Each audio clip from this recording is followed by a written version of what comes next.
Broadcasting from the business capital of the world, this is the Podcast Business News Network. If you went back a number of years, let's say it was 20 years, maybe it was 30, you said these two words, people would judge you, look at you a certain way. And these two words are mental health, mental health. And we always used to joke around, hey, I'm taking a mental health day tomorrow. Sometimes you were being factual about that. Sometimes you were just giving it a label for the day off. But things have changed where we embrace the fact that we take care of our physical health, we take care of our mental health, be it, a coach, a counselor, a therapist, psychiatrist, whatever it might be. What exactly is mental health? We're going to dig into that today with somebody who's a healer and intuitive. He's a coach, hypnotherapist, also practices acupuncture. Chris DiStefano is back with us. How are you doing today? Doing great, thank you. How about you, Steve? Very well, very well. We know what mental health is. We have a picture of it. Just say that. How do you define what mental health is? Mental health is the best definition, to be succinct, would be resiliency, the ability to handle life and what it throws at us. I see people all the time, they're like, oh, I'm really stressed. I'm like, is there anything you can do about that? Oh, no, life is X, Y, and Z. Okay, the people next to you, are they having the same feelings? No. Then what can we do about that? People have been so disempowered to owning their own feelings, their own life, their own story. And they are taking what's being dished at them. We have a horrific mental health crisis in this country, record numbers. And it reflects in people's physical health. It reflects in people's relationships. And I don't believe it's really being, I think certain forces like to exacerbate it. And so it's incumbent upon the individual to get to their wellness. And one of the reason I wanted to talk about this today, it was wild. I was talking to a guy the other day. He's like, you have to tell people. When I do coaching, you come in, everything sucks, or, oh, I'm really unhappy, or blah, blah, blah. To get you out of that funk, if it takes me 5 sessions, I've failed. Usually it's a 3-session, probably 2-session. And these are people that have been in therapy for 10 or 15 years. I saw a woman, I also see her husband. She's like, don't tell anyone. But my husband is many times better every time he sees you. And I'm seeing him for acupuncture. I'm doing, just a little coaching on the side, than from going to therapy, because therapy is following a broken model at this point. Wow. I want to circle to that I threw a little at you there. Yes. But you started by saying something, and I want to say, man, it clicked in my mind. And this is your superpower. It's almost as if you pick us up like a toy and you put us down like a toy car. Pick it up and you put it down where it needs to start to drive to understand. Mental health is resilience. And when you said it, I was like, let me think about that. And I see it very clear where things bother you. Could be anxiety. I minimize nothing here for anyone, but whatever it is, it could be anxiety. It could be depression. But ultimately, it seems like that's our world around us and it affects us. So how do you not have it affect you? You build resilience. You build resilience. And I know it firsthand. I was walking my dog today. I'm going to tell you. And something popped in my head, personal challenge. And for a second, I'm like, and then I was like, dink, you're gone. I don't need to think about you. I don't need to worry about you. You're out of here. Bink in my mind. And then other situations, because you have a quiet moment, right? And I'm like, why am I letting that worry me? I don't need to. We're good. We're all good. It took a long time for me to figure that out. I don't know if I'm doing the right thing, but why let things bother you? So, broken model therapy. Tell us what's wrong with it. What's right with it? It's a real, most therapists are really unhappy. What's wrong with it is it's holding lies. You look at what the the models of therapy that are currently being done are reinforcing a lot of the rules of society as they're being dictated. When those are examined through strict logic, the inconsistencies can be seen. They shout over it with, "Oh, my feelings, I don't want to talk about this." Now, I am sensitive to people's feelings, but I'm also very present with where they are. And that avoidance is frequently a person being unwilling to feel certain things that are them. And what happens in therapy way too often, and this is what I see in my patients, they'll talk about a story. It reinforces victimhood, where I focus on who are you? What is your soul? What is your core? What is it that makes you shine? What is your unique color? You are not your trauma. You are what has overcome your trauma. You are the victor, not the victim. You have created your story. Everything that happens is my responsibility. Everything that's happened to me is my responsibility. It's part of my growth path. What I perceive as bad, I take ownership of. I don't push it off. I don't retell the story. I don't keep relaying the tracks of trauma. Instead, I redefine where and who and what I am. And that is empowerment. And while we stay disempowered, while we lack faith in ourselves and in, I believe, a higher power is incredibly awesome to have on my side. And that's where my belief systems, and I have receipts to prove it. And finding that instead of pushing it away, that's the other part. Modern psychology, unless you go into Jungian, which uses a lot of archetypes and deeper exploration, a lot of current psychology does not go into higher powers. So you're basically having a limited, weak, vulnerable person. And so let's give you pills and not solve the Mm. problem and try to numb you. But over time, the pills don't work. We can argue whether or not they ever work, but they don't work over time. Mm. The victim mode is huge, isn't it? It is catastrophic. I've been there. We all have in all different degrees. Yeah. And then you pair that with a friend, family member that validate, oh, I know, I can't believe that happened to you. Oh, and they just it's like you're taking the fuel and just throwing it into the fire more and more and more. Do you think we fall into the victim mode? We ride that train out of habit. We're just so used to doing it after a while. It's our programming. It's our societal programming. And programming is a really important word because you take what is paying attention to words. We're in a consciousness model of reality. Everything hides in plain sight.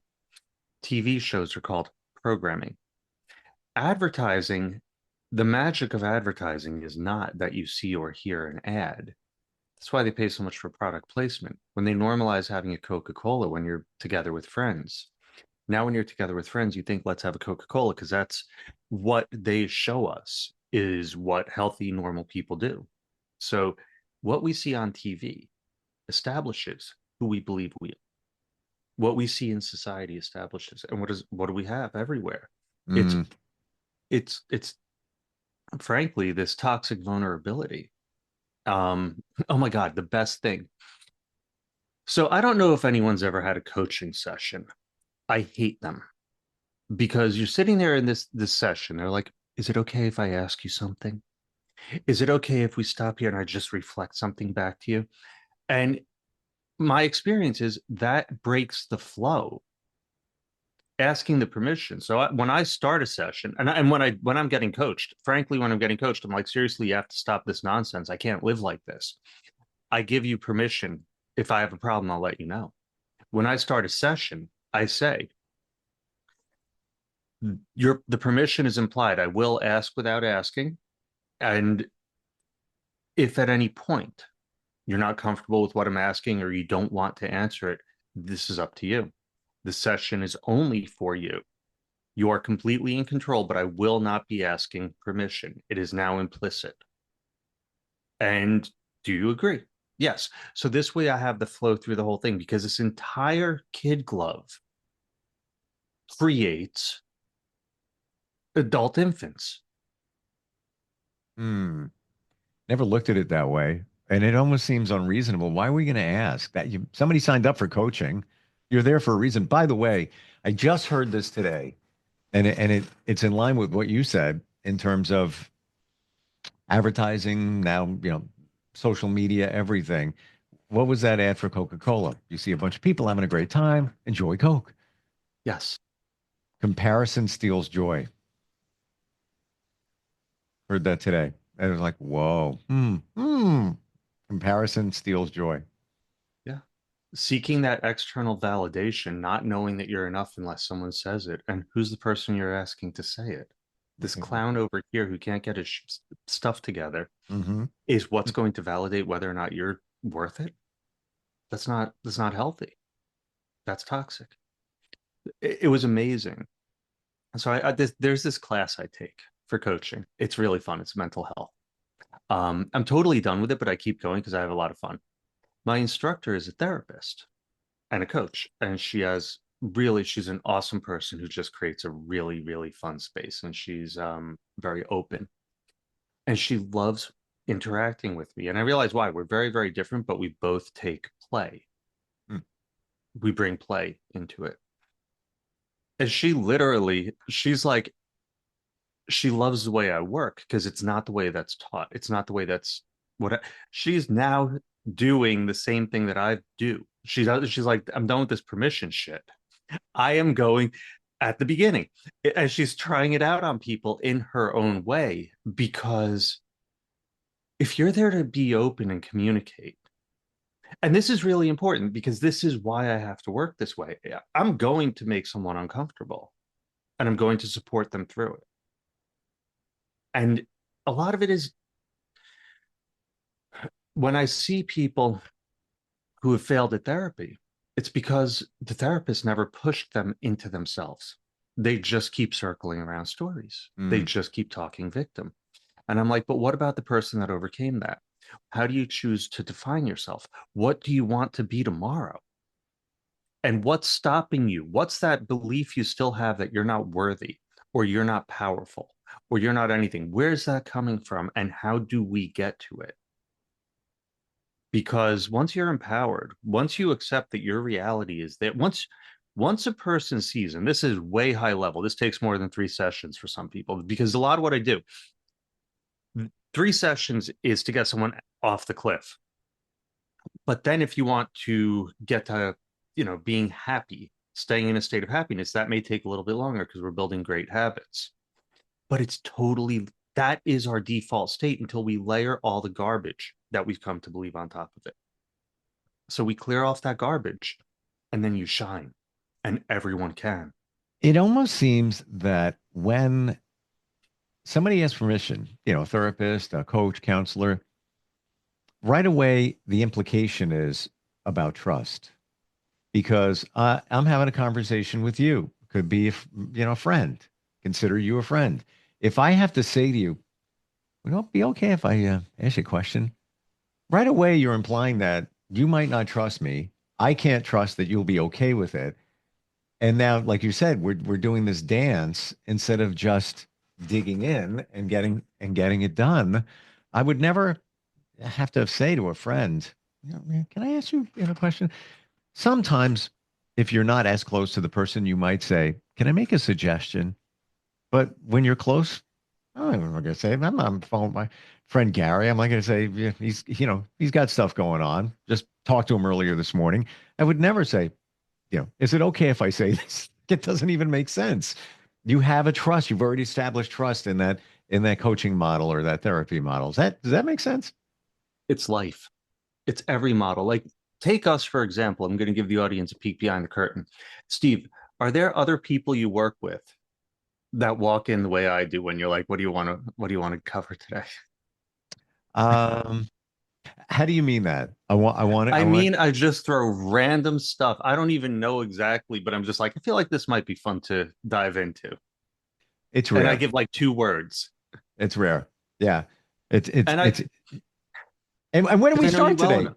You said we are going to talk about mental health, and I said, leave it at that. Let's just go on, see where it goes. Why? Because we've already established trust. I know that Exactly. you have these two words, and we're going to have something here. This is going to be impactful. I don't even think about it. I don't worry about it Exactly. And that's because, what trust with life feels like. hmm, yeah. So resilience. I want to go back to Yes. when you feel triggered or you feel you might be going into the victim mode. Something happened. Maybe you got multiple things going on in your life. You got that, you got that, you got that. You could feed into it and ride the victim mode. You could worry about it. It could be out of your control. Is it looking at it through the lens of coaching, therapy, whatever? Is it okay to just say, yeah, I'm not letting that bother me? For a second, it might. And then, no, I don't need to. You're So off to the side. there's always two things. It's always the middle ground. Part of it is, yeah, being able to not let it stick to you. Once we start obsessing, thinking too much, blah, blah, blah, we definitely pull ourselves into bad state of mind or vibration or whatever word you want to use. We definitely pull ourselves into that. Hmm. By the same token, if there's something, let's say I comment on your ears, which obviously I can't see right now, and you get real worked up, and then you're like, you know what, I'm not going to let it get to me. At a certain point, if that triggers you multiple times, that's a sign. You're giving yourself a big red flag. Hey, let me feel inside as to why I'm reacting inappropriately to this. You see, that's where discernment comes in. Is this a normal, healthy response? I'm just being reactive, blah, blah, blah. Or is this a pathology that every time it gets touched, I am flying off the handle and then I bottle it up? Because that second one, that's what leads to people having catastrophic issues. How do you know that you've processed something and you moved it to the side using maybe your newfound resilience? Check your body, check your breath. Because if you're feeling tension held in your body now, like you're walking around all funny, you just stored it. You bottled it up. Hmm. If you feel light and free, water off a duck's back, then you're fine. Most people don't even have that level of discernment. So I'm going to go so far as if you look at what you wanted to do, like if I'm like, hey Steve, that's a pretty goofy shirt, but I'm like kind of kidding around, and you just right in the face, you want to rip my head off, and then you're like, it's just him. But your initial reaction is that would be something regrettable. Then there's something underneath where you're really relying on external validation.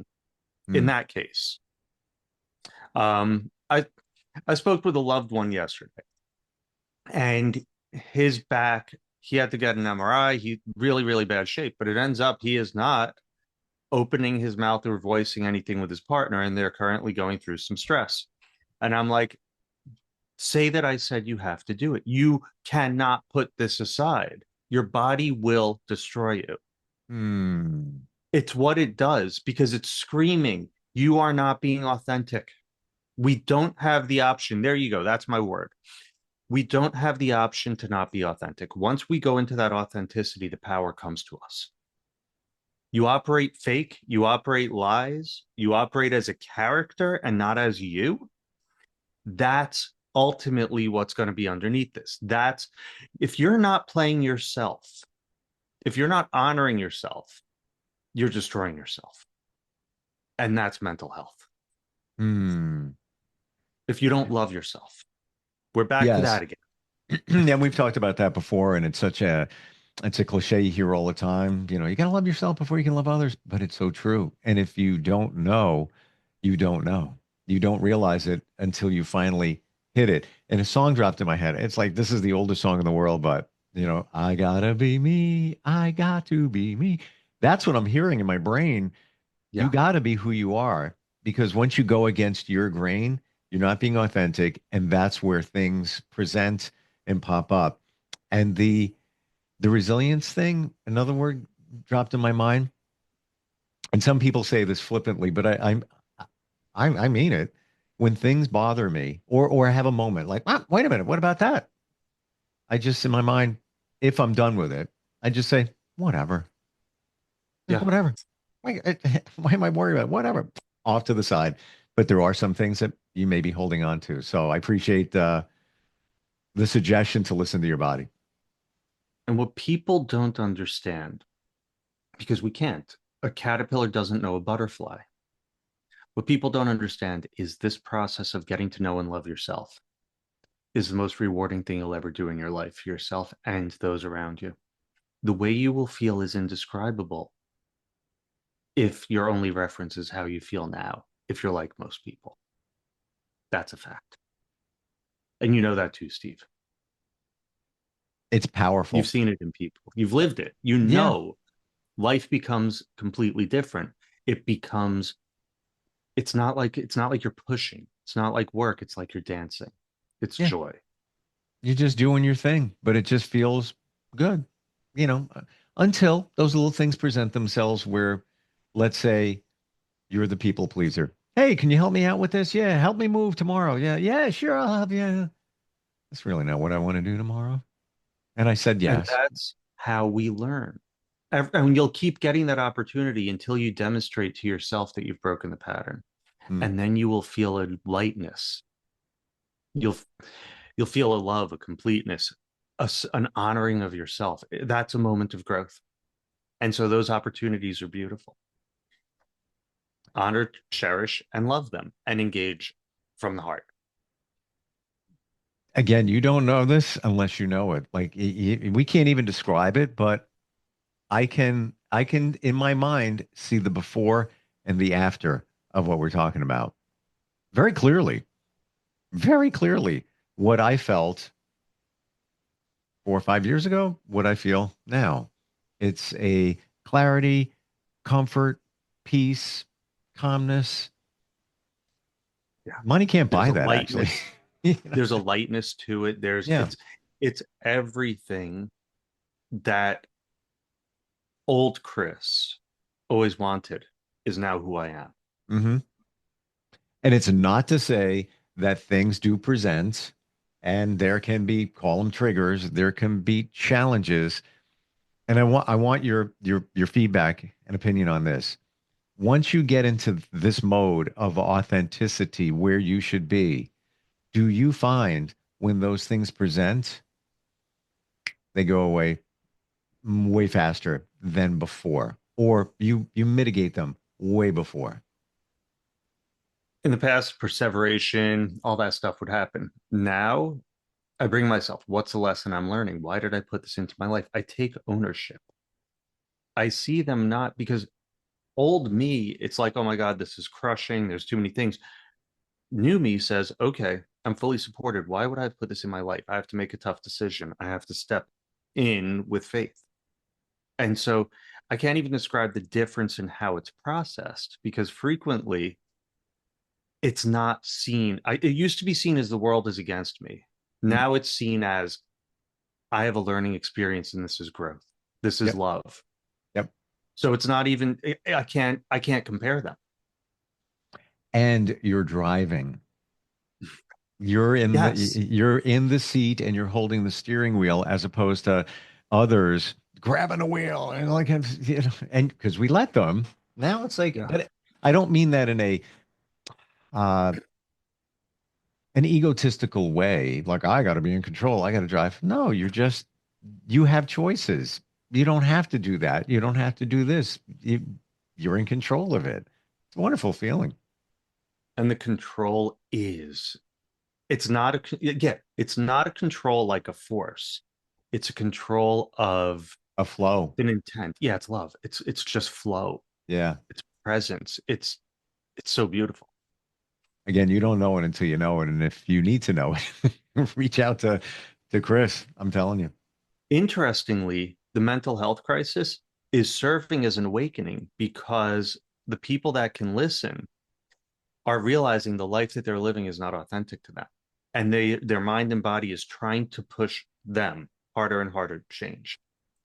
And you can't fix it with a pill. You have to make those tough decisions. You have to dig deep. You have to become authentic and live that. You can't do it through shadow work of sitting on a mat fighting dragons. You have to bring it into the world and be authentic. And practice it. That's it. It's life. That's all. This life is the opportunity of growth, of enjoyment, of peace, love, all that stuff. That's why we're here, not to hate it and wait until we die and fritter away our time waiting until we're in the ground. I believe, now that we're saying this, that one of the good things from COVID, aside from people using Zoom and comfortable with it, is there's a new level of consciousness. And it was almost like a reset button where now you had options like, I'm not doing that anymore. I don't want to work like I did. I want to work from home, whatever it is, just a new way of looking at things. And I think that's where the level of consciousness has changed. And now more of us are seeing this or seeing the lack thereof, our own authenticity. And now we're craving it. Just, no, that's not who I am. This is not, it's almost as if COVID gave us permission to start doing that and work on our mental health. COVID did amazing things. So with a lot of there's two sides to everything. COVID, because of the way it was done and the media handling and all that stuff, people that were prone to anxiety went into severe high-end anxiety. Some people are still stuck there. Yeah. And other people, it was a hard enough push that it was a catalytic event that pushed them into it pushed me harder into the self-development, into looking inside, into finding out what's true in my relationship with myself, with the world, with my creator. Yep. COVID did all of that for me. And there's still some people, because it was a mental health attack, who are still stuck in that place of anxiety. And that it's unfortunate. Yeah. And we don't minimize anything here. And everybody's different on how they navigated COVID and life and everything. Best way to reach you. We could do it by Zoom. Somebody wants to get that realization. Maybe they need somebody to walk the journey with them, like you. What do they do? Scarsdalehealth.com. That's my acupuncture practice. You can drop a line there. I'll find you. Or level3coaching.org. Spelled out, level 3 coaching. Maybe Scarsdale Health's easier to remember. You get me either way. Gotcha. Thank you for today. Always some really cool realizations. And again, this started with 2 words, mental health. Look at where we went in a lot of different areas. And Always a pleasure, Steve. I trust you to go to good places. Thank you. Likewise. Thank you. We'll be right back.